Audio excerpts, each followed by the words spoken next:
About that. Hello, hello, hello. Welcome. We're watching James's master class in how to win elections, how to win people over.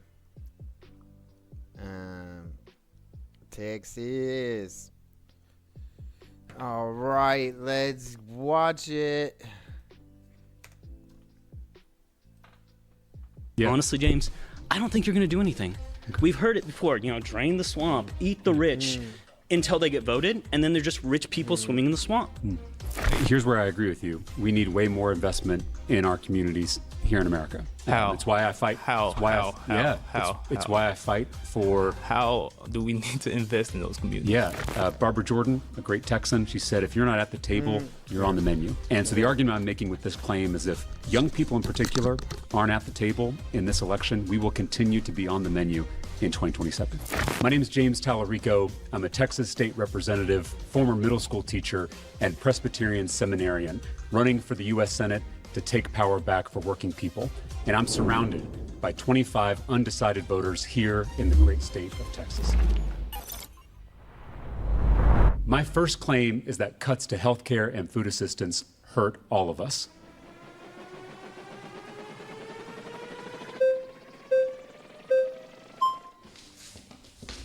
Hi. Hi, James. Daniel? Yes. So nice to meet you. Nice to meet you as well. My faith teaches me to love my neighbor as myself.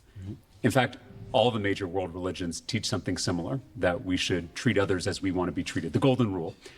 I think all of these ancient wisdom traditions are hitting on the same truth, which is that we're interconnected, that what impacts any of us directly impacts all of us indirectly. We are a social species. We rise and fall together. And I think that's particularly true in healthcare and food assistance, because the Republicans in DC are trying to raise premiums on some Americans.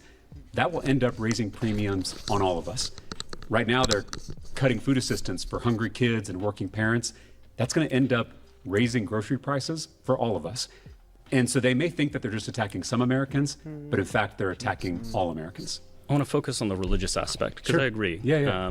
Have a very Christian background. Yeah. But if you look at major religions, including Christianity, Fuck that, Daniel, bro. it is not a focus on a political system. It's a focus on individual responsibility. And when the political system takes away the individual responsibility and says, don't worry, the government's going to take care of you, you are absolutely going to catch people who need that. And it's a hand up and it helps them. But you're also going to take away from the individual responsibility, which is needed to get out of those situations. So when you talk about food stamps and healthcare and helping, how do you balance that? Because I haven't heard a good democratic argument of, great, let's help people, but how are you? There are nasty people. There are welfare queens. There are nasty people who take advantage of the system and take away from those who earned it, take away from those who need it. See, So she knew how are you gonna who take he's that talking into about account? too. Look at her. She started leaning like, what? What'd you say? Responsibility. And when the political system takes away the individual responsibility and says, don't worry, the government's going to take care of you, you are absolutely going to catch people who need that. And it's a hand up and it helps them. But you're also going to take away from the individual responsibility, which is needed to get out of those situations. So when you talk about food stamps and healthcare and helping, how do you balance that? Because I haven't heard a good democratic argument of, great, let's help people, but how are you? There are nasty people. There are welfare queens. You see there are the nasty links people there? who take advantage of the system They're welfare and take queen. away from those who earned it, take away But- from those who need but check it. So Yo, like this whole thing, like he sits there with a straight ass face and really genuinely listens to him, even though I'll be like, yo, who the fuck you calling a welfare queen, you stupid fucking bitch, Daniel? how are you going to take that into account? How are you going to make sure we cover that risk as well? The biggest welfare queens in this country are the giant corporations that don't pay a penny in federal taxes. The biggest welfare queens are the CEOs who get a tax deduction for flying on a private jet. It's not hungry kids. It's not working parents who work multiple jobs to provide for their families. I agree with you that we need individual responsibility. And I don't want to create a culture of dependency. I want a hand up and not a handout. I believe that you don't give a man to fish, you teach a man to fish. But if you're going to take your friend out on a boat for the day to teach him how to fish, you want to make sure he had breakfast that morning. You want to make sure he's not sick, because that allows him to learn how to fish. Again, I was a public school teacher. Just so smooth with it. Coming out with an old Japanese proverb too. It's like, yeah, you want your friend to not to be hungry when you go out so you can enjoy your time together. You want to take care of your friend. You want to make sure your friend has a nice coat so they can go out in the winter. It's cold right now.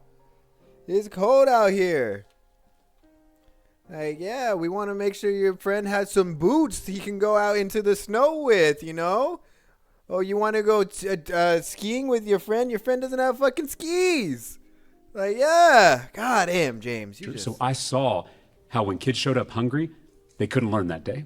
Even my brightest students, even my hardest working students, couldn't succeed, couldn't pull themselves up by their bootstraps when they didn't have boots.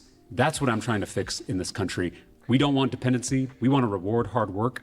And I think that should apply to those billionaires, not just working people. I'm going to push back. Yeah, so please. I agree with a lot of what you said. Yeah. But the issue is, how do you prevent people from taking advantage of the system? Because, and I'm not going to say that, like, we would agree that in any kind of welfare system or any kind of aid, you have a population of people who need it, who use it to better themselves and better those around. He's talking about, like, black and brown people. Like, he's just trying to be nice about it. Like, and James is just like, listen, I'm going to give you the benefit of the doubt. He's giving this person the benefit of the doubt. That's what he's...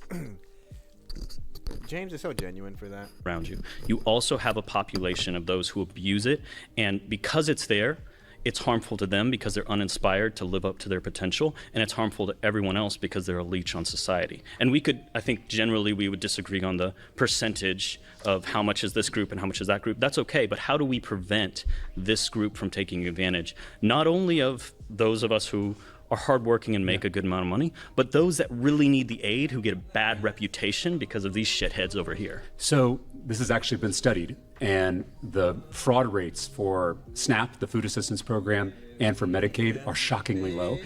And what happens here is the corporate media, they try to pick out some rare case and they blow it up, they sensationalize it because they want to discredit these programs, because they don't want tax dollars going to help feed hungry kids. They want tax dollars going to billionaires that own the media so that they can get even more wealth. I wanted to go back to something you said, because we're both people of faith, both Christians, it sounds like. I completely agree with you that everyone has a personal moral responsibility to do right, to do good, to better themselves. But I'll also just say we also have a responsibility to our neighbors, to our community. And in fact, so much of our tradition comes out of the Jewish tradition, which is all about a covenant, a community of people, not singular individuals, but us as a community, us as a covenant. Jesus didn't tell us to love our immediate family members. Jesus didn't tell us to love our close friends. Those probably would have been easier commandments to follow. He told us to love our neighbors. And then he specifically went further and defined neighbor as someone who's very different from us. And that is an inherently a public thing. Loving your neighbors is something you do out in public. It's why my faith motivates me to do public service, first as a public school teacher, now as a public official. And so I just want to hold both of those two things together, because there's absolutely a role for individual responsibility and individual choices, but there's also a responsibility to others and to the community. Both those things can be true at the same time. I'm making brownies. Making brownies, and the cupcakes just got out the oven. I kind of feel silly. I don't know. This is my gift. I don't know what to do for a white elephant for coworkers. Voted out by the majority. Please You did a great job. your seat. Yeah, it's so nice to meet you.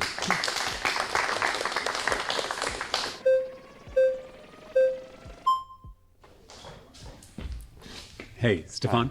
So nice to meet you. Nice to meet you. On its face, what you're saying, cuts to healthcare, cuts to food assistance for solvers, sounds good.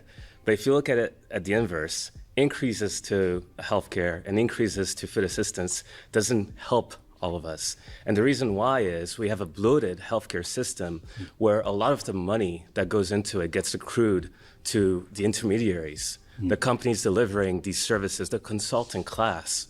A lot of fraud happens. I mean, we have a current member of the Senate, not in Texas, but in the US, who defrauded millions of people out of Medicare benefits and the like. So one of the things that I worry about is when we're talking about restoring the money that's been cut, is how is it going to be used effectively? So I'm not against having more healthcare to more people. What I'm against is that money being used inappropriately. And you talk about the wealthy, the top versus bottom. This is a system that actually makes more people poor, and the fewer that are really rich, richer, because it gives more opportunities for money to be sucked out of the system and accrued into fewer hands. So not necessarily serving more people. So that's why I hesitate to agree that necessarily cutting healthcare, cutting food assistance is necessarily hurting all of us. Maybe it's probably hurting the rich more than it is hurting most of us. Well, you are preaching to the choir. I think we've got to transform this healthcare system from the bottom up. Most other countries around the world have figured out how to provide quality healthcare at lower costs for more people. We're the only rich country that hasn't figured this out because we have giant health insurance companies leeching the life out of our healthcare system. And so I have to agree with you. If we're cutting some of those profit margins for these giant healthcare companies, I'm all for it. But that's not what's being proposed in Washington right now. That big ugly bill is going to kick millions of Texans off their healthcare. Right now, this government shutdown is all about the Republicans trying to raise premiums on working people. Those folks who can no longer afford to pay those higher premiums, they're going to drop their health. And so obviously this was recorded beforehand, before the shutdown was ended. Now that the shutdown is over and they voted on the subsidies, and the subsidies were voted, the extension for the subsidies was voted down. Now, everybody's, the people's premiums are going up. Obamacare people premiums are going up, and they're probably not going to be able to afford it. I think that the Medicare for All momentum is a chugging along. I really think that the Medicare for All stuff, we're moving in the right direction. Unfortunately, it is at the cost of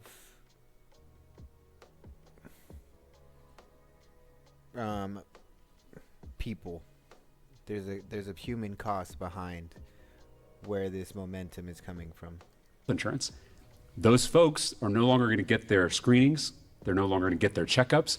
They're going to wait. Things are going to get worse. They're going to get sicker. And then where will they go? To the emergency room. And who pays for that? Me and you. It's going to raise our property taxes here in Texas. For indigent care at the county level, we all pay for that. And it is so much more expensive on the back end than it is on the front end. We end up saving money if we invest in preventative care on the front end. And so that's my point with this claim, is that we're all interconnected. What hurts some of us ends up hurting all of us. And when we're all better off, we're all better off. Same with the food assistance cuts. Cutting SNAP benefits for hungry kids and working parents, it disrupts the entire supply chain in our economy, from ranchers and farmers here in Texas to distributors and truck drivers to grocery stores like H-E-B. And when supply goes down, prices go up.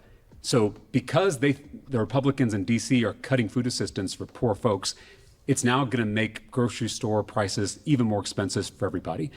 So if we make the decision to invest in our neighbors, to love our neighbors through good public policy, even when we're open to reform and fixing these broken systems, it's actually going to make us all healthier. It's going to make us all safer. It's going to make us all richer. I mean, that sounds really good. The only thing that I'm sort of hearing coming from your answer is it's an acceptable cost or benefit to, give more money to the intermediaries if it's giving more people healthcare. And that's where I continue to sort of hesitate. Let me give you a solution that could address this. I'm for a public option. I'm for allowing anyone in the state of Texas, anyone in America, to sign up for Medicare. to be able to access high quality, low cost healthcare. Medicare I think for when we all. do that, you're going to see folks who are in terrible healthcare plans flee and join this public option. It creates competition in the market. It creates choice. It creates opportunities for people to decide what's best for themselves and their families. So I am not satisfied with this healthcare system. Please do not misunderstand me. We need transformational change when it comes to healthcare in this country, because I believe healthcare is a human right, and it shouldn't depend on how much money you make or how much money your parents make. We all are entitled to high quality, low cost, affordable healthcare. Why instead of reform, not just completely dismantle and start from scratch? Because to me, cutting or reforming has not worked in the last 20, 30, 40 years. There's been What the fuck does he see? And some of these people, they're listening, but they're not hearing. And he's like, yeah, his solution is Medicare for all, and that would be a complete reform of our policies. incremental changes around the corners, and none of that has worked. To me, the solution is a complete reworking of the entire system. So any sort of reform, to me, does not do the job, does not go far enough. I'm completely for holistic reform and reworking of the system. As a legislator over 4 terms in the state capitol, I've realized how difficult it is to make change. I've got big dreams for this state and for this country, but I'm also very realistic on what I can promise as a candidate for office. And I don't want to sit here and tell you that I can transform this system overnight. I can't. What I can do is adopt some actual reforms that'll help provide more health care to more people. And you've said that we haven't seen the system get better. I want to push back on that, because when the Affordable Care Act was passed, we suddenly saw health insurance companies no longer able to deny Americans coverage for pre-existing conditions. We saw that young people could stay on their parents' plan until they're 26. We have seen progress. It's too slow. It's unacceptably slow. The only way that's going to change is if you and the people around this circle take more ownership of this democratic process, not just voting, but running for office yourselves, supporting candidates, organizing, protest. That's how we can speed up the pace of change, which I desperately hope we can do, because people are counting on it.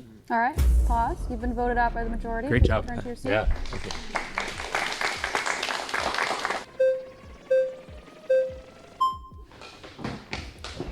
Hi, Brandon. So nice to meet you. Yeah. Pleasure. So I agree with your sentiment. Yeah.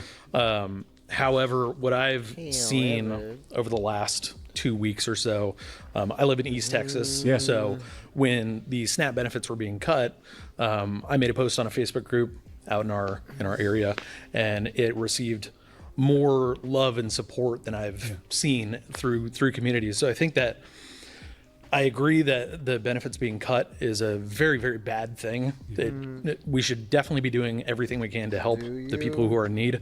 But it's also shown me that the indomitable spirit of the American will come together and rescue the people that really need the help, at that time. So I totally agree. Yeah. I totally agree. And in fact, I'm running for U.S. Senate. We have 8,000 people who have signed up to volunteer for the campaign, which is great. Sure. As a politician, you always want to have people volunteering.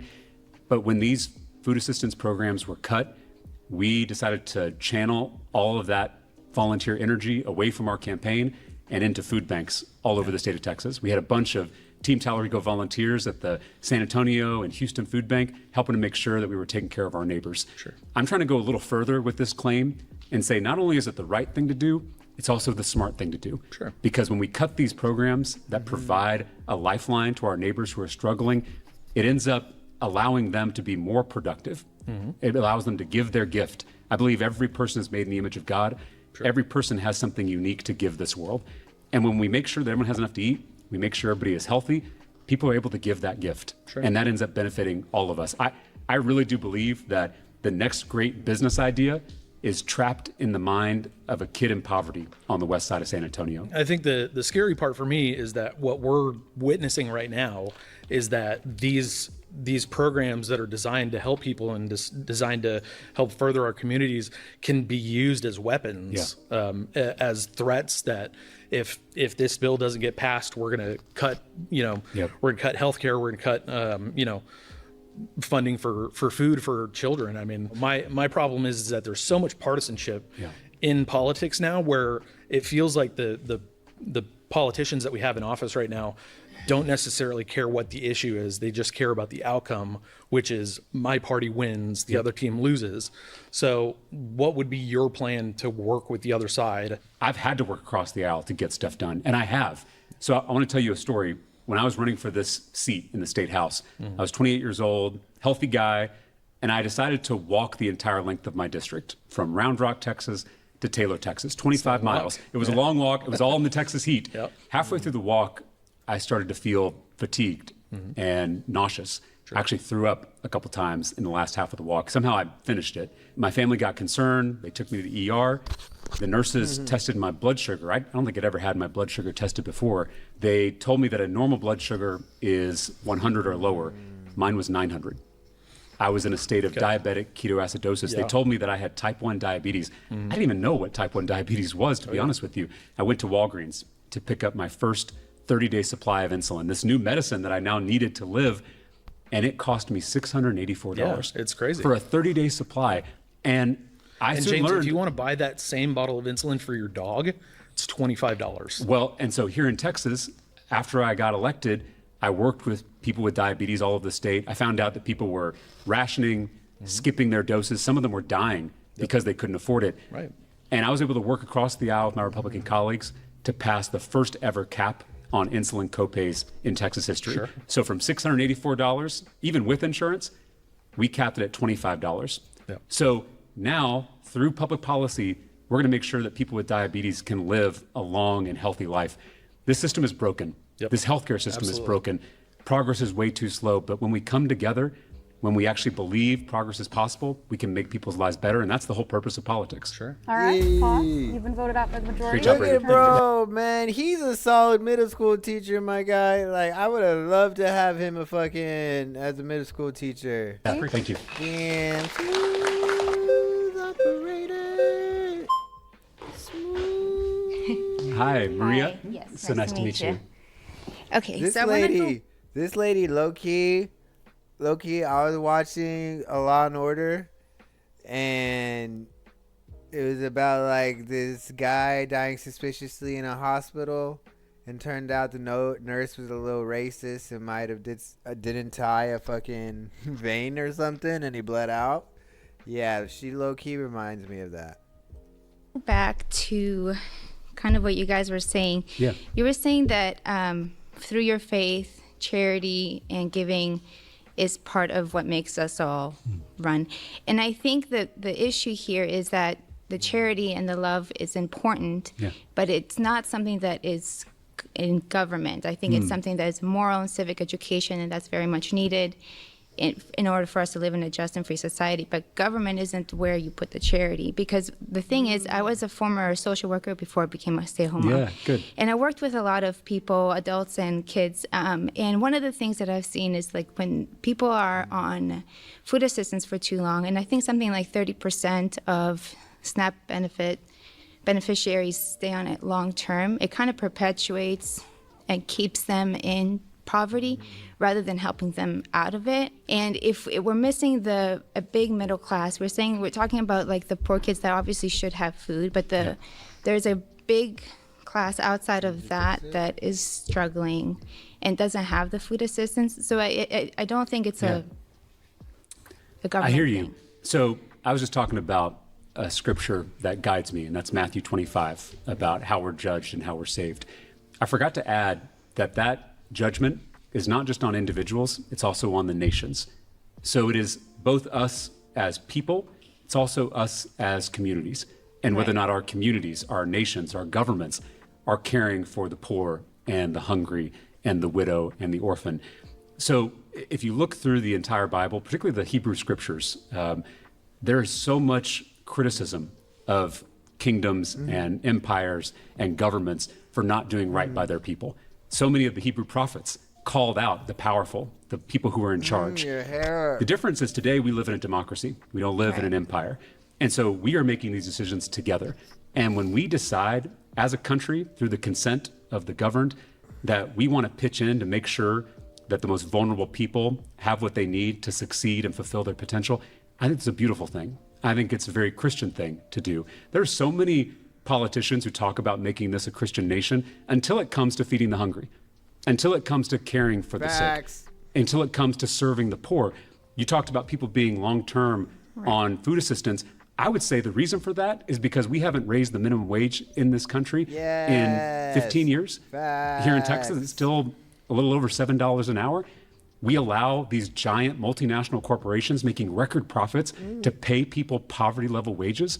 That is what's keeping people in a cycle of dependency. That's what's keeping people in poverty, not because we want to provide some basic health care and basic food assistance. I think it's both. On paper it's $7, but if you go to McDonald's, you're making $12, which is not good. Right, it's sure. It's still not in the great, richest country in the but world, it's more than $7. But I think when you're trying to put charity into policy, you're taking away communities. You're taking away the power in communities. We don't want to do that. And a lot of people, if they don't have the education and the statistics, they kind of just go, like you said, they vote based on what the billionaires kind of like drift down.